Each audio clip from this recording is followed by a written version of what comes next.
एक बहुत बड़ा विशाल पेड़ था। उस पर 20 हंस रहते थे। उनमें एक बहुत सियाना हंस था, बुद्धिमान और बहुत दूरदर्शी। सब उसका आदर करते, ताव कहकर बुलाते थे।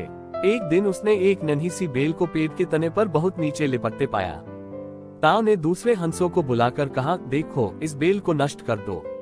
एक दिन ये बेल हम सबको मौत के मुंह में ले जाएगी। एक युवा हंस हंसते हुए बोला, ताव, ये छोटी सी बेल हमें कैसे मौत के मुंह में ले जाएगी? सियाने हंस ने समझाया, आज ये तुम्हें छोटी सी लग रही है, धीरे धीरे ये पेड़ के सारे तने को लपेटा मारकर ऊपर तक आएगी। फिर बेल का तना मोटा होने लगेगा और पेड़ से चिपक जाएगा। तब नीचे से ऊपर तक पेड़ पर चने के लिए सीधी बन जाएगी। कोई भी शिकारी सीधी के सहारे चका हम तक पहुंच जाएगा और हम मारे जाएंगे। दूसरे हंस को यकीन न आया, एक छोटी सी बेल कैसे सीधी बनेगी। तीसरा हंस बोला, ताव, तू तो एक छोटी सी बेल को खींचकर ज्यादा ही लंबा कर रहा है। एक हंस बड़बड़ाया, ये ताव अपनी अक्ल का रौब डालने के लिए अनशंत कहानी बना रहा है। इस प्रकार किसी दूसरे हंस ने ताव की बात को गंभीरता से नहीं लिया। इतनी दूर तक देख पाने की उनमें अक्ल कहाँ थी। समय बीतता रहा। बेल लिपटते लिपटते ऊपर शाखों तक पहुंच गई।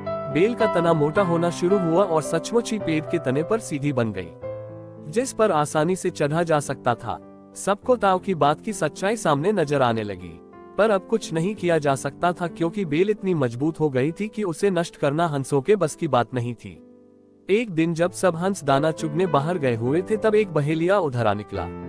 पेड़ पर बनी सीढ़ी को देखते ही उसने पेड़ पर चकर जाल बिछाया और चला गया। सांझ को सारे हंस लौट आए। पेड़ पर उतरे तो बहेलिये के जाल में बुरी तरह फंस गए।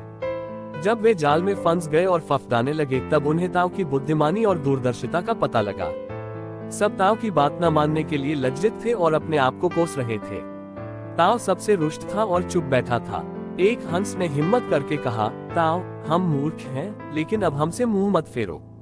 दूसरा हंस बोला, इस संकट से निकालने की तरकीब तू ही हमें बता सकता है। आगे हम तेरी कोई बात नहीं टालेंगे।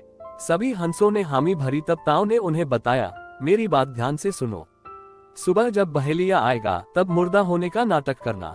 बहेलिया तुम्हें मुर्दा समझकर जाल से निकालकर जमीन पर रखता जाएगा।